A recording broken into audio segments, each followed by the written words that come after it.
What's up, guys? In today's video, we're going to be going over another game of Mikhail Tal. This time he's playing against David Bronstein.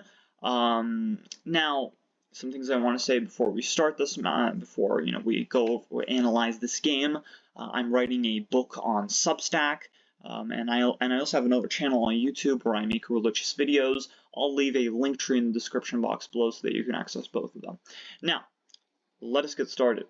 Tal plays e4, we have Bronstein plays e6, the French defense, d4, d5, and knight to c3. The normal variation. Tal could have also taken or pushed, but he plays the move knight to c3, and Bronstein plays the move bishop to b4, the winner variation. It's a very aggressive line. Tal here pushes the pawn, as I have said in a previous video. Playing aggressively, the potential for that is very great when you have close positions. Knight to e7, a3, attacking the bishop, asking what it's going to do. Takes, and we have the move c5, putting pressure on the center, and probably preparing to develop this knight behind the c-pawn. And here Tal plays the move queen to g4. This is called the poisoned pawn variation, attacking this pawn on g7. Here Bronstein gives it up. Now he plays move queen c7, and while this is free, yes, but here's the thing: pawn takes, and this c3 pawn will be under threat. So takes, rook to g8. Tal takes another pawn, but now there's pawn takes. Now this pawn is under threat. Taking would be ill-advised, as it would allow the queen to infiltrate into the position. And so Tal instead plays king to d1, which is known as the Paoli variation. I hope I'm pronouncing that correctly. Knight to d7, developing the knights. Knight to f3. Tal is just developing his own pieces as well. Takes, and here Tal plays bishop to f4, putting pressure. Rather than trying to defend this in some way, Bronstein takes on c3, attacking the rook.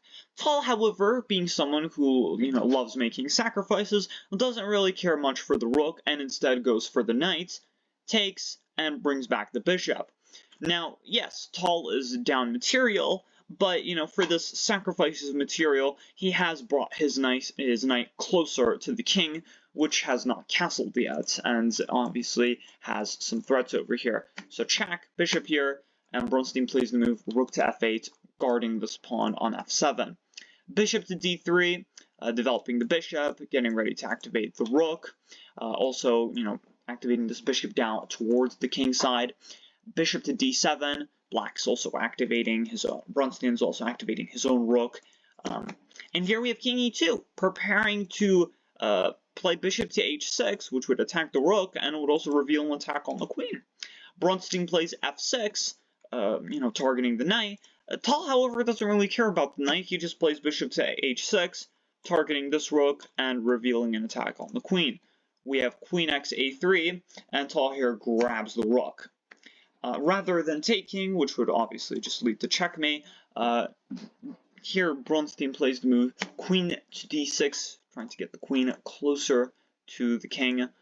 There's also this threat on this knight over here. Here, Tal plays the move queen to h8. Once again, preparing an attack, and here he is just giving away this queen. He is just giving away this knight, which Bronstein takes, but now taking,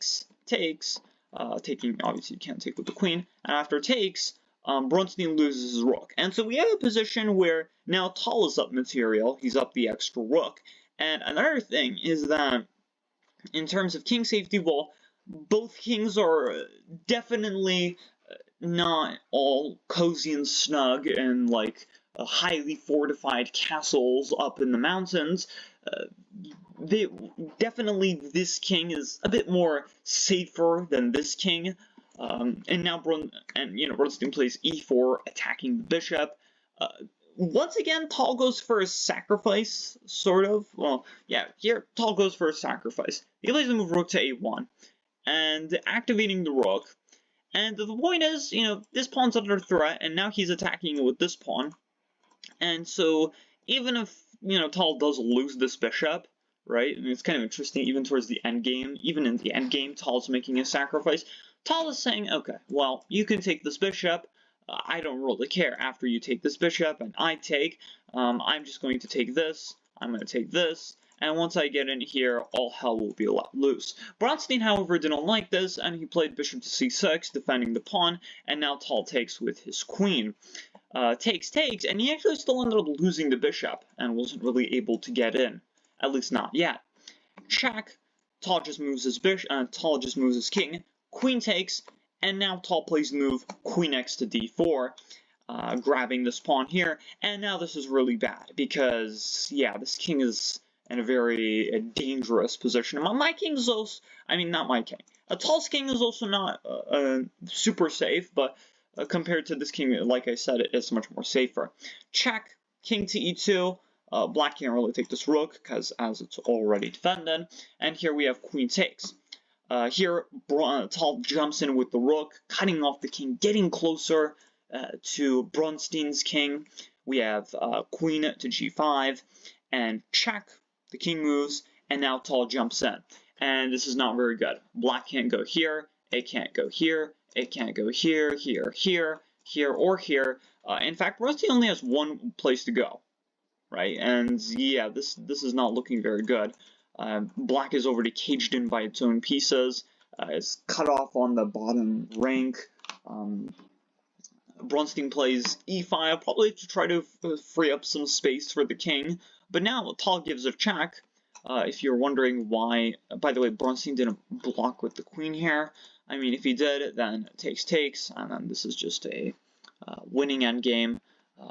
I don't know if there's, I think, yeah, takes, and this is just winning for white. A rook versus bishop, this is winning. Even though black is up an extra pawn, it doesn't really matter. White could win this. Bronstein doesn't block, he instead plays king to d6, but now we have the rook to g8 attacking the queen. The queen gets out of the way. Check. King moves to d7. Check. The king moves to e6. We have another check. The king moves back to d7. And then we have queen to d6 check. King here. We don't have a checkmate yet. But now there's rook to g7. And now the rook is cut off here. Now the threat is to give checkmate from here. This wouldn't be checkmate, but after queen check, there would be king here, this, and then you would win the queen. Or I think there could be a more practical way to end this, like maybe giving a check here, after king here, maybe giving another check. But, you know, Bronstein plays queen to h5, and checking the king, and here Tal just plays the move king to d2. And here, I'm assuming Bronstein resigned, or maybe he lost on time, but either way, Tal won this game. Now, this was a very interesting game. Alright, I know I say that for a lot of the games, right? Very interesting, but this really was an interesting game. Very aggressive. So, by the way, guys, if you're wondering why in some of my videos I take so much time, well, it's because I like reflecting. One of the reasons I like reflecting on why, like, reflecting on, like what did I learn from these games, you know? What did I learn from these games? And also, unlike my own games, which I can analyze in like 10 minutes, I'm analyzing the games of masters here, okay? So that's a bit hard, alright? I mean, I'm just like a high intermediate chess player, right? Like, trying to understand, like, master games it's difficult, okay? It's quite difficult. I'm thinking of an analogy I could give you guys. I mean, it's kind of like it's kind of like if you were told to, like, write an essay, and then, you know, you studied a book by like a really famous author, talking about, like, how to, all, like, the complex and, you know, intricate things, right? It's like, it's not easy, like, it's so much to, like, they play in really, like, complex ways, you know? But from my flawed understanding, here's what I learned, okay? Once again, Tal was activating his pieces, right? But another thing was that Tal was bringing his pieces closer to the king. right? And Tal was doing this even at the sacrifice, even at the cost of pieces. So, for example, we saw here, now this is a line, but queen to g4. Already he's bringing his queen closer to the king, right? He's bringing the queen closer to the king, right? And then he brings in the knight. He brings the knight closer to the king, even if this comes at the cost of a sacrifice, right? Then he brings the bishop closer to the king. He brings the other bishop closer to the king. Technically, this bishop might seem a bit far, but, you know, it's still active over here. He brings this bishop over the king. So not only does he activate his pieces, he brings them closer to the enemy position. I mean, you're not going to really be able to capture a fortress if, you know, the besieging army is like 30 miles away. You know, you need to be close to the enemy so that you can capture the stronghold. And that's what's Tal did. He even did this at the cost of enemy pieces. Bishop here, that's a free piece. And then, oh, okay, you don't even need to give out check. Just bishop takes right away. And yeah, now that's under threat. You could try to escape, but I don't think it really matters. Takes here, takes here, and then, yeah, checkmate. Yeah, so he mobilized his piece, he brought them closer to the king, and he was willing to sacrifice material to do this. He didn't just sacrifice material for the big moment, you know, to like deal the crippling blow. He was, so that's another thing, he was very willing to sacrifice material. He was very willing to do this, even towards the endgame, guys. Even towards the endgame, he just sacrificed his bishop. He was like, I don't need it, I'm gonna just get close to this king. Now, one last thing is that Tal played aggressive openings, right? If you're gonna play, like, the queen's pawn opening, like, if you're gonna play the queen's gambit, or something much more slow, right? That's gonna make it more difficult for playing aggressively. You know what I mean? So, Tal played aggressive openings. E4 is very sharp in order to play in an aggressive manner, right? So, I also need to play aggressive openings. Now, I know, guys, I'm sure you guys, but Cameron, you play like H4, or, you know, if you're black, you play A6. And the reason I play these openings, you know, the reason I play openings like this, right, like I said, they're unorthodox.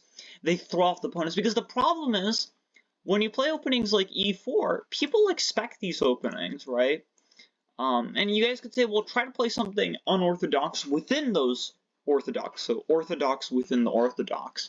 And you know what, I might try that, you know. I might, you know, I believe it or not, I used to be a huge, you know, player of the King's Gambit, you know. But yeah, I hope you guys enjoyed this game. I hope it was instructive. It was very instructive. You were able to learn something from it. And I will see you guys next time.